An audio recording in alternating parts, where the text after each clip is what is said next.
Imaginez ouvrir un livre qui n'est pas seulement une histoire, mais la fondation d'une vision du monde entière. Ce livre, en tournant ses pages, nous transporte à l'aube de la civilisation, là où tout commence, là où les grandes questions de l'humanité prennent racine. Le Pentateuque, Genèse, Exode, Lévitique, Nombre et Deutéronome forment le socle de la Bible. Ces 5 livres sont la pierre angulaire sur laquelle reposent des siècles de croyances, de traditions et de réflexions spirituelles. Ces 5 livres, connus sous le nom de Torah, sont plus que des textes anciens. Ils sont un guide pour la vie, la foi et l'espérance. Ils ont inspiré des générations entières, traversant les âges et les frontières, pour offrir des réponses et des repères à ceux qui cherchent un sens. Ils nous introduisent aux origines du monde, à la naissance d'un peuple et aux lois qui façonnent une société juste.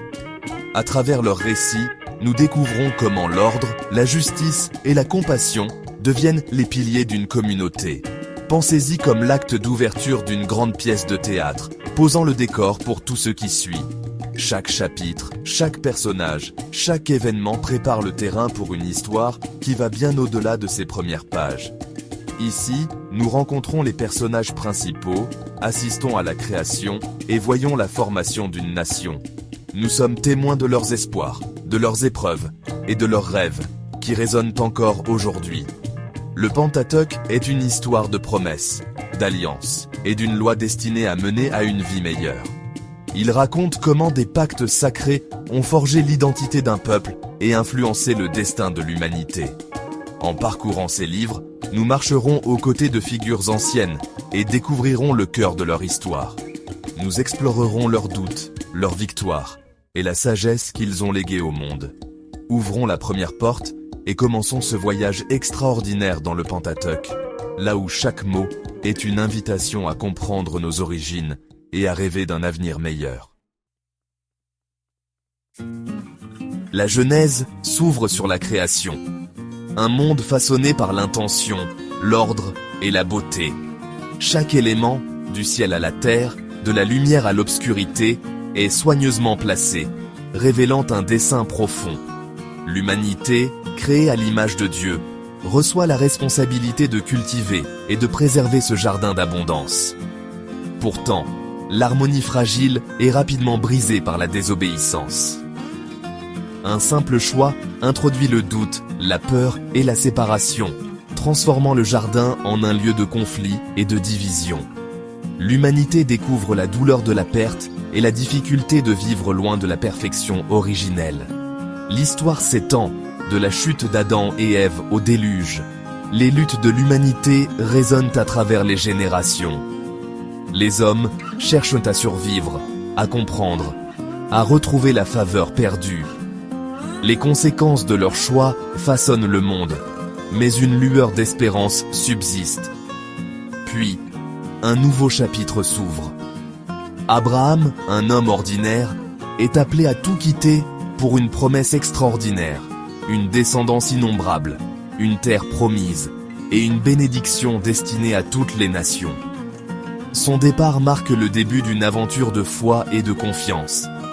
Cette promesse devient la force motrice du Pentateuque, guidant chaque génération à travers l'incertitude et l'espérance. Elle nourrit la persévérance et façonne l'identité d'un peuple en marche. La Genèse suit cette promesse à travers Abraham, Isaac, Jacob, renommé Israël, et Joseph. Chacun porte à sa manière le poids et l'espérance de l'alliance, affrontant défis, exil et réconciliation. C'est une saga de rivalité, de pardon et d'espoir, se terminant avec la famille d'Israël en Égypte, en sécurité, mais pas encore chez elle. Leurs histoires tissent un récit universel de quête et de rédemption. Le décor est planté pour un nouveau commencement, alors que la promesse attend son accomplissement. L'avenir reste incertain, mais la foi demeure vivante. La Genèse ne parle pas seulement des origines, elle parle d'un espoir qui perdure, d'une lumière qui ne s'éteint jamais, malgré l'obscurité. Le voyage continue, avec la promesse en son cœur, invitant chacun à marcher vers l'inconnu, guidé par la confiance et l'espérance. L'Exode commence avec les Israélites asservis en Égypte, leurs cris montant vers le ciel. Moïse, sauvé enfant et élevé au palais de Pharaon, est appelé à mener son peuple à la liberté. À travers les plaies et les miracles, Moïse affronte Pharaon, culminant avec la Pâque et la traversée dramatique de la mer Rouge. Cette évasion est plus qu'une libération, c'est la naissance d'une nation. Au Sinaï, les Israélites reçoivent les 10 commandements, scellant une alliance avec Dieu. Ces lois façonnent leur identité et leur communauté, les guidant vers la justice et la foi. L'Exode se termine par la construction du tabernacle, symbole de la présence de Dieu parmi eux. Le voyage de l'esclavage à la liberté devient le souvenir fondateur d'Israël. Leur histoire est maintenant une histoire d'espoir, de loi et d'une nouvelle identité. Le Lévitique peut se lire comme un manuel, mais c'est un plan pour une communauté sacrée. Son thème central est la sainteté, être mis à part, vivre avec un but. Les rituels et les sacrifices ne sont pas vains. Ils expriment la gratitude, cherchent le pardon et restaurent les relations. Les lois sur la pureté et la vie quotidienne rappellent aux Israélites que chaque action compte. Le code de sainteté appelle à la justice, à l'honnêteté et à la compassion, résumé par « tu aimeras ton prochain comme toi-même ». La vraie sainteté consiste à bâtir une société juste et bienveillante. Le Lévitique étend la sacralité du sanctuaire à tous les aspects de la vie.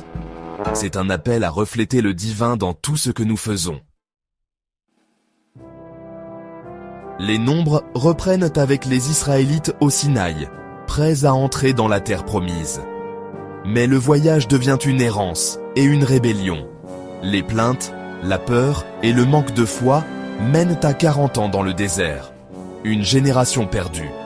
Le désert devient un creuset, forgeant un nouveau peuple qui apprend la dépendance et l'endurance. Malgré les échecs, Dieu reste présent, les guidant par la nuée et le feu. Une nouvelle génération se lève, prête à entrer dans la terre promise. Les nombres est une histoire de lutte, de croissance et d'espoir renouvelé. La nation survit, transformée par l'épreuve. La promesse est à portée de main, et le voyage touche à sa fin. Moïse se prépare à prononcer ses derniers mots. Le Deutéronome est l'adieu de Moïse. 3 discours passionnés à une nouvelle génération. Il rappelle le voyage, les exhortant à apprendre du passé et à embrasser l'avenir. Le cœur de son message, aimez Dieu pleinement et laissez la loi façonner votre vie. Le schéma.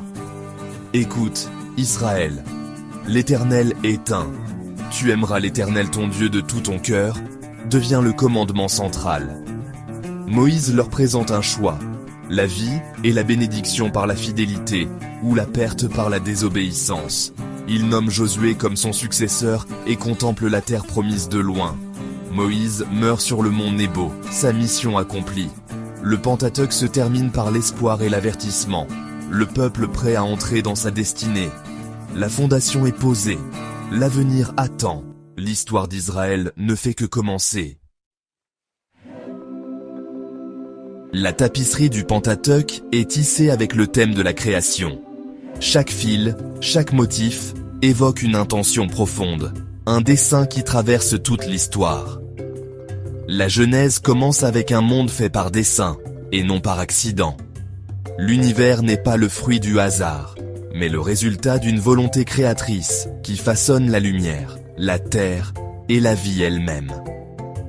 Cet ordre résonne à travers l'Exode, alors que Dieu apporte une nouvelle création du chaos, séparant la mer, formant un peuple.